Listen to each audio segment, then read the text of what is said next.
कन्हैया कुमार की कांग्रेस में आने की चर्चा हर तरफ है। चर्चा तो इससे कहीं ज्यादा पंजाब के प्रदेश अध्यक्ष नवजोत सिंह सिद्धू के पद छोड़ने की है। चर्चा का क्या है, होती रहती है। अच्छे से अधिक बुरे मामलों की चर्चा कुछ ज्यादा ही होती है। वामपंथी कन्हैया कुमार अब कांग्रेसी हो गए। कांग्रेसी होते ही कन्हैया ने पार्टी को देश की सबसे पुरानी पार्टी को जर्जर और खत्म होने की कगार पर पहुंची साबित करने में कोई कसर नहीं छोड़ी। जो बातें दबी जुबान में कांग्रेस के निचले स्तर के नेता और कार्यकर्ता करते थे, वह कांग्रेस मुख्यालय के मंच पर बैठकर कन्हैया ने खुलकर कहा। कांग्रेस देश की सबसे पुरानी और लोकतांत्रिक पार्टी है, इसको बचाने की जरूरत है। कन्हैया को समझना चाहिए कि कांग्रेस जब देश में इमरजेंसी लगाने के बाद नहीं खत्म हुई तो अब कैसे खत्म होगी। बहरहाल हम मुद्दे पर आते हैं। आज की सबसे बड़ी चर्चा यह है कि आखिर कन्हैया के कांग्रेस में आने से बिहार की राजनीति में क्या बदलाव होगा। अगर राहुल गांधी के नजरिए से सोचें तो साफ है कि उन्हें लगता है कि बिहार का हर युवा कन्हैया के पीछे खड़ा हो जाएगा, पार्टी में नई जान आ जाएगी। लेकिन रुकिए, जमीनी हकीकत तो जान लीजिए।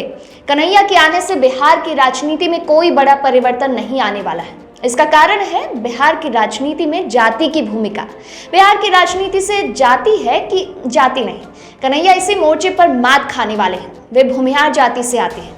बिहार में कुल 4 जिले हैं जहां भूमिहार की संख्या ठीक ठाक है: बेगूसराय, मुंगेर, नवादा और मुजफ्फरपुर। मुजफ्फरपुर हमेशा से समाजवाद का गढ़ रहा है। जॉर्ज फर्नांडिस के बाद यहाँ पर कैप्टन जय नारायण निषाद ने अपनी धाक जमाई। अब उनकी कमाई को उनके बेटे अजय निषाद खा रहे हैं। बेगूसराय में भोला सिंह के बाद गिरिराज सिंह ने अपना सिक्का जमा लिया है। नवादा में सूरजभान सिंह के परिवार का राजनीतिक वर्चस्व है और मुंगेर में ललन सिंह जम गए हैं। ऐसे में कन्हैया के लिए भूमिहारों के गढ़ में सेंधमारी कर पाना इतना आसान नहीं होने वाला है। कन्हैया लोकसभा चुनाव 2019 में गिरिराज सिंह के सामने बेगूसराय में खड़े थे। खुद को वत्स भूमिहार बता रहे थे। गिरिराज को बाहरी और खुद को स्थानीय बताने का दांव भी खेला, लेकिन 4,22,000 वोटों के अंतर से हार गए। गिरिराज सिंह को जितने वोट मिले उतना तक सभी विपक्षी उम्मीदवारों को मिलाकर भी वोट नहीं था। ऐसे में उनके कांग्रेस या राजद में होने का कितना फर्क पड़ सकता है समझा जा सकता है। अब आते हैं कि कन्हैया प्रासंगिक क्यों है। इसका सीधा जवाब है कि कांग्रेस के पास अभी ऐसा कोई नेता नहीं है जो अपने दम पर 5,000 लोगों की भीड़ जुटा ले। बिहार में कांग्रेस का कैडर पूरी तरह से खत्म हो चुका है। कांग्रेस कैडर के मामले में राजद पर हर तरह से निर्भर है। बूथों पर पार्टी के लिए लड़ने वाले और अपने उम्मीदवार को वोट दिलवाने के लिए जिद करने वाले कार्यकर्ता का अभाव है। कांग्रेस ने पिछले 3 दशकों के दौरान में बिहार में भले ही सीटें कई चुनावों में हासिल की, लेकिन अपना आधार खोया ही है। ऐसे में कन्हैया चमत्कार कर देंगे, इसकी गुंजाइश कम ही दिखती है। इसका कारण महागठबंधन की सबसे बड़ी पार्टी राष्ट्रीय जनता दल ही होने वाली है। कांग्रेस भी इस बात को जानती है और समझती है। राजद कभी यह नहीं पसंद करेगी कि कोई भी युवा नेता उसके मुख्यमंत्री पद के चेहरे के समानांतर खड़ा हो। तेजस्वी यादव को अपना प्रतिद्वंदी खड़ा करने का कोई शौक नहीं है। यह उनके पारिवारिक विवाद को ही देखकर समझा जा सकता है। खुद को स्थापित करने के लिए उनके बड़े भाई तेजप्रताप यादव छटपटा रहे हैं, लेकिन उनका पर्क उतरने की पूरी व्यवस्था पार्टी के स्तर पर कर दी गई है। राजद एनडीए फोर्स से अलग होते दिख रहे चिराग पासवान की भी पूरी तरह से अपनाने को आतुर दिख रहा हो, ऐसा नहीं लगता है। राजद जानती है कि चिराग जैसे ही महागठबंधन के पाले में आएंगे तो उनकी सीधी तुलना तेजस्वी यादव से ही होगी। चिराग के पास रामविलास पासवान जैसे दलित के बड़े नेता का आधार है। इसके अलावा वे अपनी राजनीति पर काफी फोकस करते हैं। हाल ही में उन्होंने पूरे बिहार की यात्रा कर इसको प्रदर्शित भी किया है। लेकिन तेजस्वी यादव कोई भी चीज शुरू करते हैं और बीच में ही उसे छोड़कर कुछ दूसरा शुरू कर देते हैं। ऐसे में कोई जेएनयू जैसे संस्थान का पढ़ा लिखा उनके सामने खड़ा हो तो यह स्थिति उन्हें रास नहीं आएगी। ऐसे में कन्हैया को बड़ा फायदा इस मोर्चे पर भी मिलता नहीं दिखता है।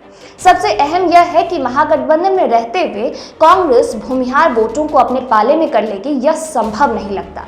अभी भूमिहार वोट बैंक का लगभग 80% भाजपा के पक्ष में जाता है। हालांकि भूमिहारों की आबादी पूरे प्रदेश की आबादी का 1% से कुछ अधिक है, इसलिए राजद इस जाति वर्ग को टिकट देने से भी परहेज करता है। राजद के साथ रहते हुए अगर कांग्रेस कोशिश करती है कि वह भूमिहारों या उच्च वर्ग के वोट बैंक में कन्हैया के माध्यम से सेंध लगाने में कामयाब हो जाएगी तो इसके आसार कम ही लग रहे हैं। ऐसे में पार्टी के सामने विकल्प का अभाव है। कांग्रेस ऐसा कोई कदम बिहार में नहीं उठाएगी जिससे राजद नाराज हो जाए। लेकिन मान लीजिए कन्हैया ने राहुल गांधी को कांग्रेस के राजद के गठबंधन से बाहर निकालने को तैयार कर लिया तो फिर क्या होगा। कन्हैया और उनकी टीम को निचले स्तर तक संगठन खड़ा करना होगा जो अब अस्तित्व में नहीं है। यकीन मानिए, पिछले करीब 16 सालों से सत्ता में रहने के बाद भी जनता दल यूनाइटेड अपने संगठन को बूथ स्तर पर खड़ा करने में कामयाब नहीं हो पाई है। इसके लिए प्रदेश के मुख्यमंत्री से लेकर तमाम नेताओं ने कोशिश की, लेकिन उसका असर भी नहीं दिख पाया। विधानसभा चुनाव 2015 में राजद के बाद दूसरे नंबर पर रहने वाले जदयू को अपने संगठन विस्तार की याद साल 2017 में आई। इसके बाद आरसीपी सिंह के नेतृत्व में एक टीम बनाई गई। आरसीपी सिंह पूरे प्रदेश में घूमे, हर गांव में 15 सदस्यीय टीम और बूथ अध्यक्ष और सचिव के पद पर तैनाती की गई। आपको जानकर आश्चर्य होगा कि इस टीम में एनडीए का सहयोगी बनने के कारण भाजपा ने ही ग्रामीण स्तर के कार्यकर्ताओं को जदयू में पद दिलवा दिया। इसमें से कई आरएसएस से भी जुड़े थे। इसके बाद साल 2020 के विधानसभा चुनाव में क्या हुआ, यह हर किसी के सामने है। कांग्रेस को भी अपना संगठन खड़ा करने के लिए अभी से जुटना होगा। कन्हैया के सामने सबसे बड़ा उदाहरण आंध्र प्रदेश के सीएम जगन मोहन रेड्डी का है। वाईएसआर कांग्रेस के गठन के बाद से लगातार वे करीब 8 से 10 साल तक मेहनत करते रहे, चुनाव में हार पर ध्यान नहीं दिया, पार्टी को हर गांव में खड़ा करने के लिए समर्पित कार्यकर्ताओं की ऐसी फौज तैयार की जिसने उन्हें सत्ता के शिखर तक पहुंचा दिया। कन्हैया को लक्ष्य तय करना होगा, उन्हें कहां तक पहुंचना है इसके लिए क्लैरिटी लानी होगी। परिवर्तन अचानक नहीं होता है, ये वो भी जानते हैं। कन्हैया को 2024 का लोकसभा चुनाव या 2025 के बिहार विधानसभा चुनाव की जगह 2029-30 के चुनावों को लक्ष्य बनाकर अपनी तैयारी शुरू करनी होगी, लेकिन शायद उनकी पार्टी कांग्रेस के पास इतना सब्र नहीं है। कन्हैया को पार्टी में लाने के साथ ही जिस प्रकार का माहौल तैयार किया गया है, उसने साफ प्रदर्शित किया है कि वे काफी जल्दी में हैं। युवाओं को साथ लाने के लिए माहौल बनाया जा रहा है, लेकिन बिहार में युवा वोटिंग के दिन वोटर बन जाते हैं और वोटर जात में बटा होता है। फिर वोट वहीं पड़ता है जहां उनका जातीय समीकरण सधता है।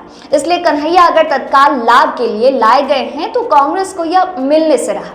फिलहाल इतना ही। आप बने रहिए इनसाइडर लाइव के साथ। तमाम खबरों के लिए इनसाइडर लाइव को सब्सक्राइब कर लें। ये वीडियो अगर आप फेसबुक पर देख रहे हैं तो हमारे फेसबुक पेज को लाइक फॉलो करके वीडियो को शेयर जरूर करें।